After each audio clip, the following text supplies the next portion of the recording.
नमस्कार, प्रणाम, स्वागत है अपने सबके मिथिला 24/7 पर। हम हरिशंकर झा क्षेत्र भर के किछु नव जानकारी के संग, क्षेत्र भर के किछु नव खबर के संग अपने सबक समक्ष उपस्थित छी। और जेना कि अपने सब बुझि रहल छियै जे एखन आइसँ अगिला 15 मई तक जे छै से लॉकडाउन लागि गेल अछि बिहार में। जरूरियात सामान सबक जे दुकान छै से 11 बजे तक खुजल रहत और तकर बाद जे छै पूर्ण रूप से जे छै से लॉकडाउन अछि।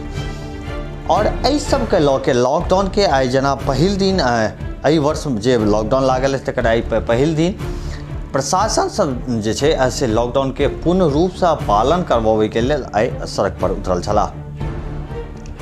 प्रशासन द्वारा मधेपुर क्षेत्र के विभिन्न जगह सब पर जे छै से लोक सबके निर्देश देल गेलै जे 11 बजे तक जे छै जे आवाजाही छै, जे किछु जरूरियात सामान छै जकर खरीदारी तो वो कली और तकर बाद जे छै से पूर्ण रूप से जे छै से अपना घर में रही, सुरक्षित रही। और यह सब के लऽ के आई सीओ पंकज कुमार सिंह और थानाध्यक्ष अशोक कुमार जे छै से सड़क पर उतरला और जे दुकानदार सब किछु दुकान सब जे एहनो भेटल जे खुजल भेटल तकरा सबके बंद करबे के निर्देश दैत जे छै और सड़क पर एम्हर आम्हर घुमनिहार लोक सब पर सेहो आइ काफ़ी ज़्यादा जे छै शिकंजा कसलनि। और एहि सब के लऽ के झंझारपुर के एसडीओ शैलेश कुमार चौधरी की कहलें से अपने सब सुनी। अभी तक लॉकडाउन लगाया गया है, पूर्ण लॉकडाउन। कतिपय अपवाद स्वरूप कुछ चीज़ों की अनुमानियता दी गई है, इसी का अनुपालन कराने हेतु आज सभी थाना क्षेत्रों में हमारे फ्लाइंग स्क्वाड की जो भी मजिस्ट्रेट हैं, सभी थाना प्रभारी हम लोग भी क्षेत्र में भ्रमण कर रहे हैं और लॉकडाउन का हम लोगों ने कराया है। इसी के तहत कार्रवाई की जा रही है ताकि हम लोग कोरोना संक्रमण के क्षेत्र को छोड़ने में सफल हो सके। इसी दिशा में बाजार आज बंद कराया गया है। पर्याप्त लोगों के बीच माइकिंग भी गाँव में भी घूम कर और नगरीय क्षेत्र में भी लोगों के बीच प्रचार प्रसार भी किया जा रहा है। सरकार के निर्देशों का प्रचार प्रसार किया जा रहा है। लोगों को वर्तमान स्थिति की जानकारी दी जा रही है।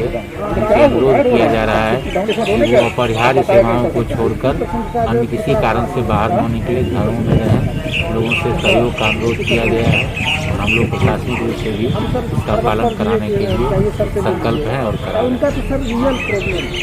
जेना कि अपने सब बुझि रहल छी कि एखुनका जे स्थिति कोरोना के काफ़ी विकट स्थिति भऽ गेल अछि, काफ़ी भयावह स्थिति भऽ गेल अछि। प्राथमिक स्वास्थ्य केंद्र सह रेफरल अस्पताल मधेपुर में मंगल दिन 24टा कोरोना पॉजिटिव मरीज भेटै के संग संग प्रखंड क्षेत्र में कोरोना संक्रमित मरीज के संख्या बढ़ के 375 भऽ गेल अछि और ये काफ़ी भयावह स्थिति अछि। पीएससी के स्वास्थ्य प्रबंधक प्रदीप कुमार कहलनि कि जे मंगल दिन 71 गोटा के टेस्ट रैपिड एंटीजन किट कयल गेल, जाहिमे 24 गोटे कोरोना वायरस से संक्रमित पायल गेला। ओतहि 6 गोटे के सैंपल लऽ के RT-PCR टेस्ट के लेल भेजल गेल अछि। जानकारी है जे प्रखंड क्षेत्र में 37 दिन में कोरोना पॉजिटिव 375 मरीज भेट चुकल है, जेमे से 74 गोटे स्वस्थ सेहो भऽ चुकल है, लेकिन 4 गोटा के मृत्यु सेहो भऽ चुकल है। वो कहलनि जे प्रखंड क्षेत्र में कोरोना वायरस के संक्रमित एक्टिव मरीज के संख्या कुल मिला के 297 भऽ गेल अछि और ताहि लऽ के जे छै से लॉकडाउन के पूर्ण रूप से पालन होय ई कदम जे छै से आइ प्रशासन द्वारा उठायल गेल और जगह जगह जाके जे छै से जतऽ कतौ केओ आवाजाही करैत भेटला तऽ हुनका मना कयल गेलै। संगे संगे जे किछु दुकान सब खुजल छल तिनको सबके जे छै से काफ़ी सख्त निर्देश देल गेल अछि जे 11 बजे तक जे जरूरियात सामान सबक दुकान छै से सब खाली खुजत और तकर बाद पूर्ण रूप से लॉकडाउन लागल रहत। बिना कोनो काजे जे छै से सड़क पर आवागमन बिल्कुल नहीं कऽ सकै छी, एहन तरह के निर्देश देल गेल अछि। एखुनका लेल बस एतबी। एक बेर पुनः उपस्थित है अपने सब समक्ष क्षेत्र भर के किछु नव जानकारी के संग, क्षेत्र भर के किछु नव खबर के संग। ताबत तक देखते रही मिथिला 24/7। जो एखन तक चैनल के सब्सक्राइब नहीं करने तो चैनल के सब्सक्राइब अवश्य करी। खबर अगर नीक लगे तो वीडियो के लाइक करी, शेयर करी, कोनो सुझाव हुआ तो कमेंट बॉक्स में अवश्य लिखी। धन्यवाद।